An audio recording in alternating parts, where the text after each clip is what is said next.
ये आकाशवाणी रायपुर है। छत्तीसगढ़ी समाचार बुलेटिन के संग संध्या तिवारी के जय जोहार। अब सुनाओ आज के प्रमुख समाचार। छत्तीसगढ़ विधानसभा चुनाव बर मतगणना 3 दिसंबर के जम्मू जिला मुख्यालय में कड़ा सुरक्षा व्यवस्था के बीच होही। राजनीतिक दल डहार ले मतगणना एजेंट मन ला प्रशिक्षण देके काम शुरू। भारतीय डाक विभाग डहार ले 16 ले 30 नवंबर तक जन चेतना स्वच्छता पखवाड़ा मनाए जावत है और प्रदेश के कुछ जगह में आज अचानक वर्षा होए ले मौसम ठंडा हो गए। अवैया 24 घंटा के दौरान हल्का वर्षा होए और गरज चमक के संग थोड़ बहुत पानी गिरे की संभावना है। अब समाचार विस्तार ले। छत्तीसगढ़ विधानसभा चुनाव पर मतगणना 3 दिसंबर के जम्मू जिला मुख्यालय में कड़ा सुरक्षा व्यवस्था के बीच होही। एखर बर निर्वाचन आयोग डहार ले जम्मू तैयारी करे जावत है। उन्हें राजनीतिक दल डहार ले घलो अपन मतगणना एजेंट मन ला प्रशिक्षण देके काम शुरू कर दे गए है। प्रदेश कांग्रेस के पदाधिकारी ये दिन राज्य के आने जिला मुख्यालय में मतगणना के दौरान एजेंट के भूमिका निभैया पार्टी कार्यकर्ता मन ला प्रशिक्षण देवत है। ये कार्यकर्ता मन ला गिनती के दौरान जिला निर्वाचन कार्यालय के निर्देश के पालन करे के संबंध में जानकारी दे जावत है।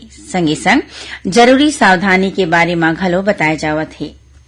उन्हें प्रदेश भाजपा के बड़का पदाधिकारी मन घलो जम्मू विधानसभा क्षेत्र में मतगणना एजेंट बर चुने के कार्यकर्ता मन ला प्रशिक्षण देवत है। बताए गए है कि हरेक बूथ ऊपर पार्टी कोती ले 2 झीन एजेंट राखे जाही।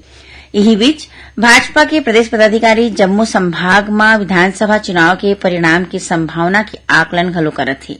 एखर बर जिला स्तर में समीक्षा बैठक ले जावत है। दुर्ग जिला भाजपा के स्थानीय पदाधिकारी मन डाक मतपत्र के कथित तौर में कमजोर सुरक्षा व्यवस्था ला लेके जिला निर्वाचन अधिकारी और कलेक्टर पुष्पेंद्र मीणा ले आज भेंट करीन।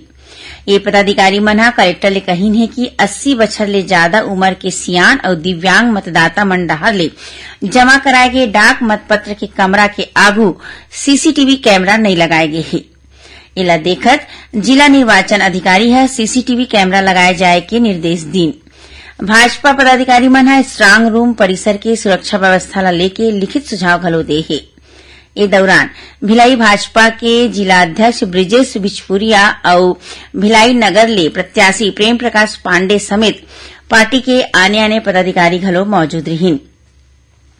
ओती बिलासपुर जिला भाजपा के पदाधिकारी मन घलो जिला कोषालय परिसर में राखे गए डाक मतपत्र के सुरक्षा ऊपर असंतोष जतावत इस संबंध में जिला निर्वाचन अधिकारी ले जरूरी कदम उठाए की मांग करे है।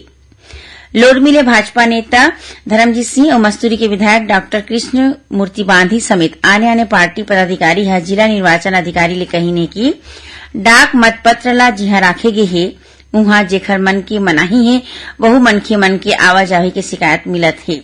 एखर ऊपर तुरते जिला प्रशासन ला रोक लगाना चाहिए। भाजपा पदाधिकारी मन आरोप लगाइन है कि डाक मतपत्र के सुरक्षा बने ढंग ले नहीं करे जावत है। एखर ऊपर जिला निर्वाचन अधिकारी है तुरते जरूरी कदम उठाए के आश्वासन दीन है। भारतीय डाक विभाग डहार ले 16 ले 30 नवंबर तक जन चेतना स्वच्छता पखवाड़ा मनाए जावत है। एकर तहत काली दुर्ग संभाग के आने जगह मन में जागरूकता संबंधी कतकोन कार्यक्रम करेगीस। ये मौका में दुर्ग में प्रभात फेरी निकालेगीस। उन्हें दुर्ग संभाग में आने जगह में स्वच्छता गोष्ठी के आयोजन घलो करेगीस। दुर्ग डाकघर में राखे गए गोष्ठी में प्रवर अधीक्षक हरीश महावर समेत अधिकारी कर्मचारी मन शामिल हुई। श्री महावर है जम्मू लोगन ले स्वच्छता ला एक जीवन शैली के रूप में अपनाए के आग्रह करीन। उन्हें दुर्ग और राजनांदगांव के डाकघर में कर्मचारी मन स्वच्छता के शपथ घलो लीन। प्रदेश के नर्सिंग कॉलेज मन में काउंसलिंग के काम चलत है। चिकित्सा शिक्षा विभाग डहार ले काउंसलिंग पर ऑनलाइन आवेदन तारीख तक मंजूर करे गे है। आवेदन के काम पूरा हो जाए के बाद प्रावीण्य सूची के आधार में 30 नवंबर तक आने पाठ्यक्रम में प्रवेश दे जाही। ये काउंसलिंग में सिर्फ वही लइका मन पात्र होही जेमन व्यावसायिक परीक्षा मंडल डहार ले गए प्रवेश परीक्षा में कम ले कम 50% अंक पाए है। छत्तीसगढ़ी समाचार बुलेटिन आप मन आकाशवाणी रायपुर ले सुनत ह। छत्तीसगढ़ के खबर ले है आपके वास्ता और खबर के विश्वसनीयता ले है हमार वास्ता। आकाशवाणी समाचार रायपुर के प्रादेशिक समाचार बुलेटिन के संगे संग हमार समसामयिक कार्यक्रम आप रेडियो के संग अपन मोबाइल में घलो सुन सकत हो। आकाशवाणी समाचार फेसबुक, ट्विटर और यूट्यूब में घलो हावय। हमार फेसबुक पेज हरे Chhattisgarh news on AIR, Twitter handle CGAIR news और हमार यूट्यूब चैनल हरे छत्तीसगढ़ AIR न्यूज। तो अब रेडियो के संगे संग आपके मोबाइल के माध्यम ले हम आप तक पहुंचत हन। छत्तीसगढ़ के हर खबर पर सुनत रहो आकाशवाणी समाचार। अब आगू बाढ़ बाँचे समाचार कोती। रायपुर, राजनांदगांव और बेमेतरा समेत प्रदेश के कुछ एक जगह में आज अचानक वर्षा होए ले मौसम ठंडा हो गए है। मौसम विभाग के मुताबिक ए बेरा एक पश्चिमी विक्षोभ राजस्थान के ऊपर बने हैं। संगे संग मध्यप्रदेश के ऊपर एक ठन चक्रवाती घेरा घलो सक्रिय है। एकर प्रभाव ले उत्तरी छत्तीसगढ़ समेत आने जगह में अवैया 24 घंटा के दौरान हल्का वर्षा होए और गरज चमक के संग थोड़ बहुत पानी गिरे के संभावना है। ये दौरान प्रदेश के अधिकतम तापमान में बढ़ोतरी और न्यूनतम तापमान में गिरावट आए के घलो लक्षण है। बेमौसम वर्षा के सेती आने जगह में सहकारी समिति के जगह मन में राखे गे धान ला कैप कवर ले ढाके गे है। बेमेतरा में कलेक्टर PS एल्मा जम्मू सहकारी समिति ला खरीदी केंद्र में राखे धान ला वर्षा ले बचाए के निर्देश दे है। कार्तिक पूर्णिमा के मौका में काली प्रदेश के जम्मू नदिया के तीर में मेला लगे है। राजधानी रायपुर के महादेव घाट के खारू नदी के तट में घलो 3 दिन के मेला लगे है। एमा आने सामान के स्टॉल के संगे संग किस्म किस्म के झूलना घलो अवैया मनबर आकर्षण के केंद्र बने हुए है। मेला में बिहनिया ले रतिया तक लोगन मन की भीड़ ला देखत पुलिस डहाले सुरक्षा के बड़का इंतजाम घलो करे गे है। दुर्ग में शिवनाथ नदिया के घाट के संगे संग राजनांदगांव में मोहारा जलाशय के घाट में घलो 3 दिन तक मेला लगे है, जिहां दूर दराज ले अवैया श्रद्धालु मन नदिया में डुबकी लगाए बर पहुंचा थे। सुकमा जिला के छिंदगढ़ थाना में पदस्थ एक आरक्षक खुदेला गोली मार दीस। ये घटना काली संझा हुई से। पुलिस के मुताबिक आरक्षक लंबा बेरा ले बीमार रही से और तबियत में सुधार नहीं हुए के सेती मानसिक रूप ले विचलित हो गई रहीस। घायल आरक्षक ला सुकमा के जिला अस्पताल में भर्ती कराए गए है। उत्तर प्रदेश में चलत 30वां सीनियर NTPC राष्ट्रीय तीरंदाजी प्रतियोगिता में छत्तीसगढ़ के विकास मौर्य 50 मीटर इंडियन श्रेणी में रजत पदक हासिल करे है। ये प्रतियोगिता में छत्तीसगढ़ के 30 खिलाड़ी भाग लेवत है। छत्तीसगढ़ तीरंदाजी संघ के अध्यक्ष कैलाश मुरारका बताइन है कि विकास मौर्य गोवा में हुए राष्ट्रीय खेल में घलो छत्तीसगढ़ पर पदक जीत चुके हैं। भारत और ऑस्ट्रेलिया के बीच अवैया 1 दिसंबर ले T20 अंतर्राष्ट्रीय क्रिकेट मैच राजधानी रायपुर के शहीद वीर नारायण सिंह अंतर्राष्ट्रीय क्रिकेट स्टेडियम में खेले जाही। एक खबर विद्यार्थी मन के टिकट की बिक्री आज ले शुरू हो गई है। खबर के मुताबिक विद्यार्थी मन बर कंसेशन के बाद ये टिकट 1000 और 1500 रुपया में मिली। एक खबर रायपुर के बूढ़ापारा के इंडोर स्टेडियम में 2 काउंटर बनाए गए हैं। छत्तीसगढ़ क्रिकेट संघ के अध्यक्ष जुबिन शाह बताइन है कि अब तक लोअर स्टैंड के करीबन 2/3 टिकट बेचा गए हैं।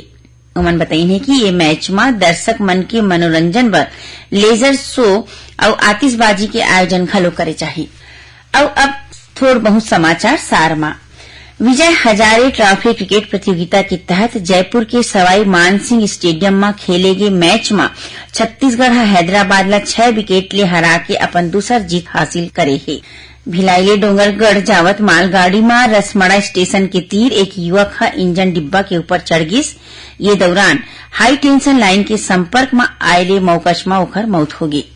गुरु नानक जयंती के मौका में काली छत्तीसगढ़ सिख संगठन डहर ले रायपुर में निःशुल्क स्वास्थ्य शिविर के आयोजन करेगी। ये शिविर में 300 ले ज्यादा लोगन मन के स्वास्थ्य परीक्षण करेगी। और रायगढ़ जिला के बसनाझर गांव में एक ट्रैक्टर के अंते तंते होके पलट गए। ये घटना में ट्रैक्टर के नीचे चपकाए ले चालक की मौत हो गई। आखिर में प्रमुख समाचार एक घाव फेर। छत्तीसगढ़ विधानसभा चुनाव पर मतगणना 3 दिसंबर के जम्मू जिला मुख्यालय में कड़ा सुरक्षा व्यवस्था के बीच होगी। राजनीतिक दल डहाले मतगणना एजेंट मन ला प्रशिक्षण दे के काम शुरू। भारतीय डाक विभाग डहाले 16 ले 30 नवंबर तक जन चेतना स्वच्छता पखवाड़ा मनाया जावत है। और प्रदेश के कुछ एक जगह में आज अचानक वर्षा होए ले मौसम ठंडा हो गई है। अवैया 24 घंटा के दौरान हल्का वर्षा हुए और गरज चमक के संग थोड़ बहुत पानी गिरे के संभावना है। एक संग छत्तीसगढ़ी समाचार बुलेटिन यही सिरावत है। जय जोहार।